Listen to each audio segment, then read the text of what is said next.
सभी को नमस्कार। मैं नंदू सिंह आप सबका वाईफाई समर्पण यूट्यूब चैनल में स्वागत करता हूं। जैसा कि हम चला रहे थे टेस्ट क्विज, और ये टेस्ट क्विज है आज स्टेट पॉलिटी पर राजनीति विज्ञान से संबंधित महत्वपूर्ण सवालों को लेकर के। इससे पहले आप हिस्ट्री की प्लेलिस्ट में भी आप हिस्ट्री की टेस्ट क्विज जा कर के देख सकते हैं, अपना मूल्यांकन कर सकते हैं। पॉलिटिकल साइंस में भी आप पीछे के वीडियो देख सकते हैं। तो आइए हम स्टेट पॉलिटी से संबंधित जो महत्वपूर्ण क्वेश्चन है, जो पिछले एग्ज़ाम में भी पूछे गए हैं, किस प्रकार के सवाल आते हैं एग्ज़ाम में, इन सब पे चर्चा करते हैं। तो आज की जो हमारी टेस्ट क्विज है, प्रश्नोत्तरी है, वो शुरू करते हैं। और साथ ही दोस्तों, यदि अब तक आपने चैनल को सब्सक्राइब नहीं किया है तो सब्सक्राइब ज़रूर कर लें, साथ में बेल आइकन को भी प्रेस कर लें ताकि नेक्स्ट वीडियो का नोटिफिकेशन मिलता रहे। तो आइए हम शुरू करते हैं। पहला सवाल देखिए दोस्तों, राज्य सरकार को कानूनी मामलों में सलाह देने के लिए अधिकृत है। देखिए, राज्य सरकार को कानूनी मामलों में सलाह देने के लिए कौन अधिकृत है? ऑप्शन ए में मुख्य न्यायाधीश, ऑप्शन बी में महाधिवक्ता, ऑप्शन सी में महान्यायवादी, ऑप्शन डी में उच्च न्यायालय के न्यायाधीश। तो यहाँ सही ऑप्शन कौन सा है? सही आंसर क्या है बताइए आप। कमेंट ज़रूर करें कि आपके कितने सवाल सही हो रहे हैं, साथ में लाइक और शेयर भी ज़रूर करें। तो यहाँ सही आंसर क्या होगा?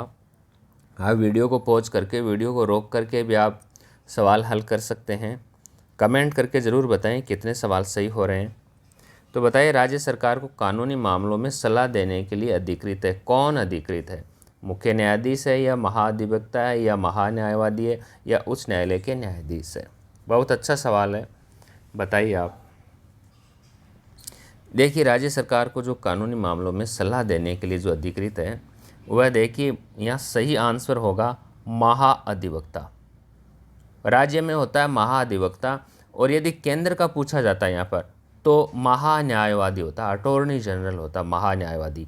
ये तब होता जब केंद्र में पूछा जाता तो, ठीक है। तो यहाँ राज्य का पूछा गया तो सही आंसर यहाँ बी होगा, महाधिवक्ता होगा। सवाल संख्या दूसरा देखिए, राज्य की विधानसभा के 17 अवसान के आदेश किसके द्वारा दिए जाते हैं? ऑप्शन ए में राज्यपाल, ऑप्शन बी में मुख्यमंत्री, ऑप्शन सी में विधानसभा अध्यक्ष, ऑप्शन डी में विधि मंत्री। तो बताइए कि राज्य की विधानसभा के जो 17 अवसान के आदेश है, या सत्र का अवसान किया जाता है, वह किसके द्वारा किया जाता है? कौन इसकी घोषणा करता है? बताइए आप, वीडियो को पॉज करके आप बताइए। कमेंट ज़रूर करें कितने आपके सवाल सही हो रहे हैं, साथ में शेयर भी ज़रूर करें, लाइक भी करना न भूलें। तो यहाँ आइए हम हल करते हैं कि राज्य की विधानसभा के जो सत्र अवसान के आदेश है, देखिए सत्र अवसान करने वाले कौन होते हैं? ये राज्यपाल ही होते हैं। देखिए, ए सही ऑप्शन होगा। सत्र को आहूत भी राज्यपाल के द्वारा किया जाता है, सत्र अवसान भी राज्यपाल के द्वारा किया जाता है। तो यहाँ सही आंसर ए होगा। सवाल संख्या तीसरा देखिए, किसी राज्य की विधानसभा में अधिकतम कितने सदस्य हो सकते हैं? किसी राज्य की विधानसभा में अधिकतम कितने सदस्य हो सकते हैं? ऑप्शन ए में 400, ऑप्शन बी में 450, ऑप्शन सी में 245, ऑप्शन डी में 500। सही आंसर क्या होगा बताइए। बहुत आसान सवाल है कि किसी राज्य की विधानसभा में अधिकतम कितने सदस्य हो सकते हैं। तो आइए हम हल करते हैं। ये किसी भी राज्य की जो विधानसभा होती है, उसमें अधिकतम सदस्यों की यदि बात करें तो अधिकतम सदस्य दोस्तों 500 से अधिक नहीं हो सकते। यहाँ देखिए, विधानसभा को लेकर के सवाल पूछा गया है, न कि लोकसभा और राज्यसभा की बात की गई है। यहाँ तो केवल विधानसभा की बात की गई है। तो सही आंसर 500 डी होगा यहाँ पे। सवाल संख्या चौथा देखिए आप, चौथा सवाल देखिए आप, भारत में राज्य विधानमंडलों का उच्च सदन कौन सा है? या उच्च सदन का सवाल पूछा गया है और ये कहाँ पे, राज्य विधानमंडलों में। ऑप्शन ए में विधान परिषद, ऑप्शन सी में विधानसभा, बी में विधानसभा, सी में राज्यपाल कार्यालय, डी इनमें से कोई नहीं। तो बताइए कि राज्य विधानमंडलों का उच्च सदन कौन सा होता है।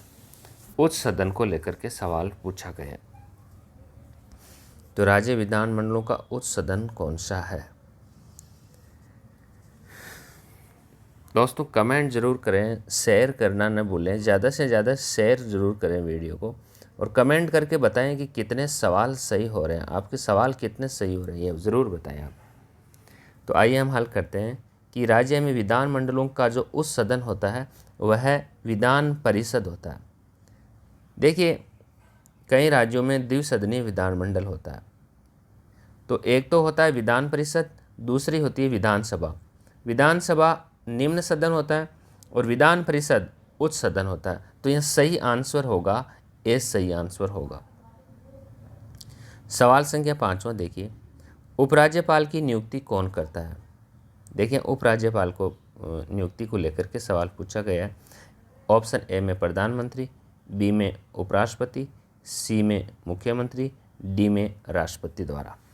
तो बताइए आप उपराज्यपाल की यानी लेफ्टिनेंट गवर्नर की नियुक्ति कौन करता है। यहाँ सवाल ये है,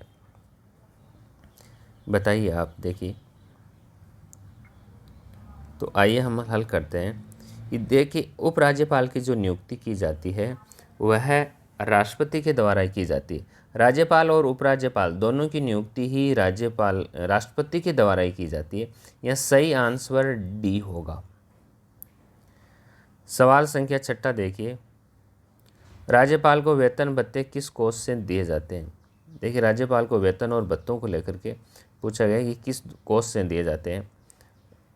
विकल्प ए में राज्य की संचित निधि से, विकल्प बी में भारत की संचित निधि से, विकल्प सी में राज्य की आकस्मिक निधि से, विकल्प डी में राज्य और केंद्र की संचित निधि से 50-50 जो अनुपात में।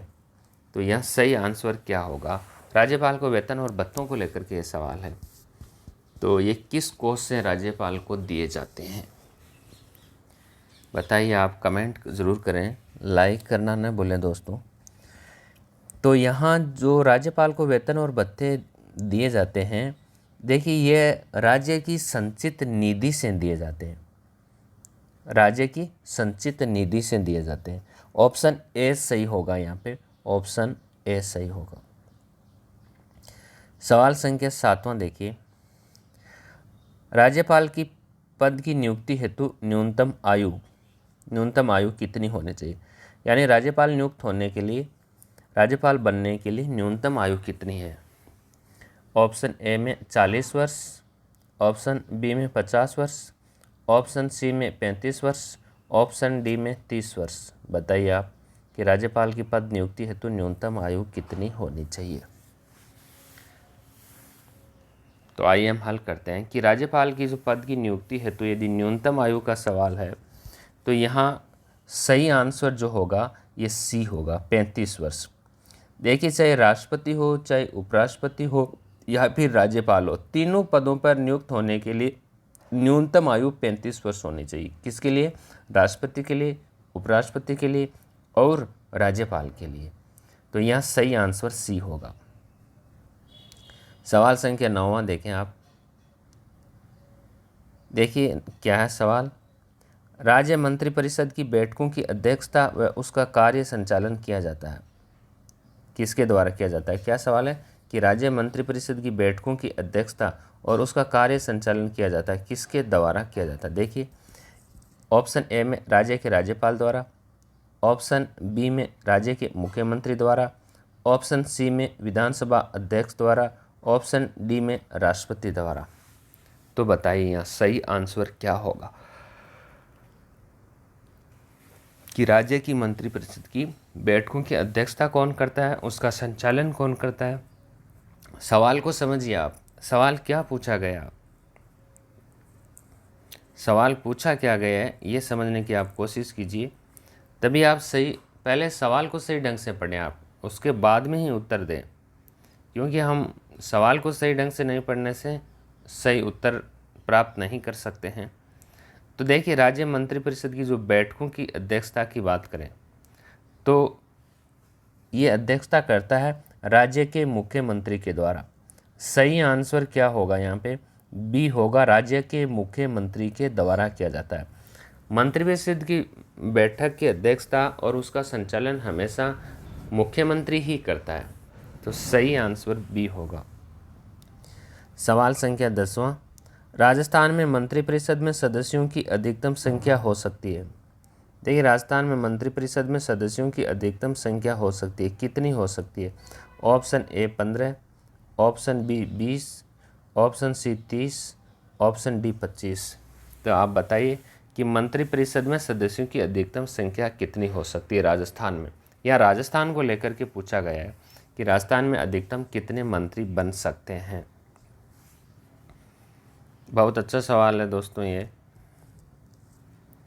बताइए आप क्या सही आंसर क्या होगा इसका, एग्जिट जो करेक्ट आंसर क्या होगा।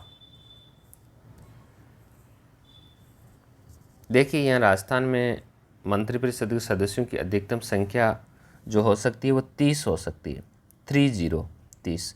ऐसा क्यों? क्योंकि 91वें संविधान संशोधन के द्वारा ये तय किया गया है कि 15% से अधिक मंत्री नहीं हो सकते। विधानसभा या लोकसभा के सदस्यों के 15% से अधिक मंत्री नहीं हो सकते। तो राजस्थान में विधानसभा की सीटें कितनी है? 200 है। तो 200 का यदि 15% की बात करें तो 200 के 15% 30 होते हैं। तो मुख्यमंत्री सहित राजस्थान में 30 मंत्री हो सकते हैं। सही आंसर सी होगा। 11वां सवाल देखें, राज्य का वास्तविक एवं कार्यकारी प्रमुख होता है। वास्तविक और कार्यकारी प्रमुख पूछा गया है कि कौन होता है राज्य का। ऑप्शन ए में मुख्यमंत्री, बी में राज्यपाल, सी में मुख्य सचिव, डी में मंत्रिमंडल। तो बताइए राज्य का वास्तविक एवं कार्यकारी प्रमुख होता है, कौन होता है राज्य का वास्तविक एवं कार्यकारी प्रमुख को लेकर के यहाँ सवाल पूछा गया। बताइए आप सही आंसर क्या होगा यहाँ पे कि राज्य का वास्तविक एवं कार्यकारी प्रमुख होता है। यहाँ ये सवाल पूछा गया। देखिए, राज्य का जो वास्तविक एवं कार्यकारी प्रमुख की बात की गई है तो ये मुख्यमंत्री होता है। वास्तविक जो प्रमुख होता है वो मुख्यमंत्री होता है। यहाँ सवाल ये पूछा जाता है कि संवैधानिक प्रमुख कौन होता है। यदि संवैधानिक प्रमुख का सवाल पूछा जाता तो फिर आपका सही आंसर राज्यपाल होता, संवैधानिक प्रमुख का यदि पूछा जाता था। लेकिन यह वास्तविक और कार्यकारी प्रमुख का पूछा गया, इसलिए सही आंसर मुख्यमंत्री होगा। सवाल संख्या 12वां देखिए, राज्य में उस न्यायालय के गठन से संबंधित संविधान का कौन सा अनुच्छेद है। देखिए सवाल क्या है कि राज्य में उच्च न्यायालय का गठन करना है तो ये किस आर्टिकल के तहत किया जाता है। आर्टिकल बताइए आप। ऑप्शन ए में अनुच्छेद 124, ऑप्शन बी में अनुच्छेद 214, ऑप्शन सी में अनुच्छेद 130, ऑप्शन डी में अनुच्छेद 212। तो बताइए सही आंसर क्या होगा कि यदि उच्च न्यायालय का हाईकोर्ट का जो गठन करना हो किसी राज्य में तो ये किस आर्टिकल के तहत। बताइए आप। वीडियो को पॉज करके भी आप बता सकते हैं। लाइक, शेयर और कमेंट ज़रूर करें दोस्तों, सब्सक्राइब कर लें वीडियो को। तो देखिए यहाँ सही आंसर होगा जो ये 20 सही आंसर होगा, 214 के तहत होता है। सवाल संख्या 13वां देखें, राज्य चुनाव आयोग त्यागपत्र किसको देता है। राज्य चुनाव आयोग त्यागपत्र किसको देता है। सवाल ये है, ए में राज्यपाल को, बी में राष्ट्रपति को, सी में मुख्यमंत्री को, डी में मुख्य न्यायाधीश को। बताइए सही उत्तर क्या होगा कि राज्य के जो चुनाव आयुक्त होता है, राज्य में मुख्य जो चुनाव आयुक्त होता है वो अपना इस्तीफा किसको सौंपता है। सवाल ये है यहाँ पे।